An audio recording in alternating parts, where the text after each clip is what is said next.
Hi, welcome to the Rose at Home channel. I am Rose, I am at home, and I am so glad that you have decided to join me today when I talk about my top 5 literary fiction novels. Had you asked me a year ago, this list would have been different. Ask me next year, this list also might be different. But for right now, these are the 5 things that I feel like are my favorites when it comes to literary fiction. If you're unsure of where the line between literary fiction and contemporary fiction is, it's muddy waters. Almost every time I've tried to explain this, it's one of those not always kind of things. Literary fiction is often very character based. It's not quite as plot driven. Doesn't mean there's not plot. It's just that we're really focusing on the characters. Literary fiction is really focused on the prose, the style of the writing, but there's wonderful writing in contemporary fiction as well. There's crossover. That's what I'm gonna say here. There is crossover between the two, but for me, these are 5 that I consider to be literary fiction per my personal kind of thought on the way that it works, and they're my favorites. So I'm gonna share them with you right now. Okay, the first one I pulled is one of my most recent reads in literary fiction, and it is Barbara Kingsolver's Demon Copperhead. There is lots of plot throughout, but it really follows one character. He's Demon Copperhead. His real name is Damon. When you're a kid, of course, everybody's got to have nicknames. And so it follows him from his birth up through his teen years and all of the things he goes through growing up in Appalachia during the beginnings through the horrific depths of the opioid crisis. This won the Pulitzer among lots of other things. It is just absolutely brilliant. The writing is absolutely chef's kiss. The characters are going to keep you there. It is very character focused. So it's not necessarily the plot that's driving things, it's the way the character is dealing with the plot points, if that makes sense. So it's not going to be a fast mover. It is going to be a world you're going to get in there and you're going to be spending some time, and sometimes some uncomfortable time, with this character and all of the things that this poor kid goes through. It's just brilliant. I don't think I've done it justice in the description, but I absolutely love this. The second thing I picked, and it's something that I suspect will start showing up on classics lists in the next few years or decade or so, is Khaled Hosseini's 1,000 Splendid Suns. I love this book. I teach this book second semester every year while I have honors level seniors. I have taught it to general level seniors. They need a lot more support with the reading. We do a lot of stuff in class as opposed to having the kids read it at home and then we come in and discuss. But it is so good. It is the story of 2 women in Afghanistan. Historically, it goes from the fall of the monarchy all the way through to the fall of the Taliban. So we get to see that part of the world through the eyes of these 2 women and all of the things that they go through. It's a lot. It's not an easy read emotionally. It is a ride and a half, but I can tell you, because I've been teaching it for a number of years now, I still, even though I've read it 20 plus times, I still cry at the last line. It still chokes me up. I still find this to be one of the most beautiful and beautifully written pieces that I have ever read in my life. If you have not read this, read it. Expect it to be sad. Expect every time you think, okay, well, at least things have to get better now. They don't.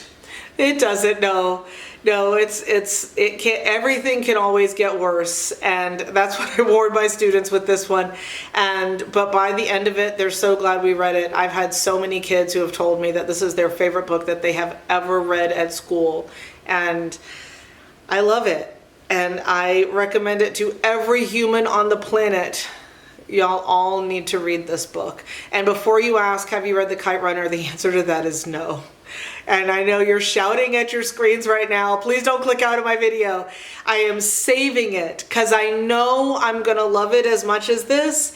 And so I'm saving, it's like gonna be a special occasion book. And I haven't figured out what the occasion is gonna be, but I can only read it for the first time once. And so I'm saving it for that once. But yes, if you have not read this, read this. The third one I've mentioned multiple times. I read it with a group of friends when we were trying to read all of the picks for the Women's Prize shortlist the year that it came out, and it is Claire Fuller's Unsettled Ground. I love this. I love the people in it. It is just, it's quiet. It is a quiet novel. It is really about these two people. They are twins. They are in their 50s. They have spent their whole lives living at home with mom. And at the very beginning of the book, mom passes. And so they now have to come of age at an age when most people are settling down, and they're just kind of getting started, and just watching them go through that and what happens to them in the town and being there with them. The writing is brilliant. The characters, it's been years since I read this, and I have books on my shelves that I know I've read. I can look it up in Goodreads and see my star review, and I remember nothing. These two are still right there. I still wonder about them. I still think about them. I still think about this book. It's still with me. So if you haven't had a chance to read this, especially if you like quiet books, this is for you. The next one that I picked is the first English language novel by a Vietnamese writer, and it is The Mountains Sing by Phan. I hope I'm saying that properly. And this is wonderful. This is a family saga. So it starts with the person who ends up being the matriarch of this family when she is very young, and with her family, and they go through World War II. It goes through the Japanese invasion of Vietnam. We've already got the French there when she's a child. Then we get the Japanese invasion. Then we get the Vietnam War. So like, I teach the things they carried. If you've read a lot of Vietnam War tales from the American side, if you're American like me, I cannot more strongly suggest that you read this, because the bulk of it is, while we get all of those other things first during the saga, there's a large chunk of it that is the perspective of the Vietnamese people, not the soldiers, not the fight, the people trying to live during that war that is tearing apart their country and trying to just keep their families safe and keep their lives and keep everything together. And it's so well done. It is such a brilliant other side of the story, and I cannot more strongly suggest it. If you like war stories, this is for you. If you like family sagas, this is for you. If you like to see the other perspectives of things that we have had multiple stories of, I very strongly suggest this. I think you might just love it like I do. And my fifth pick in this category is Gyasi's Transcendent Kingdom. I read this along with Unsettled Ground. They were both nominated for the Women's Prize in the same year. And this is so brilliant. It is the story of an immigrant family.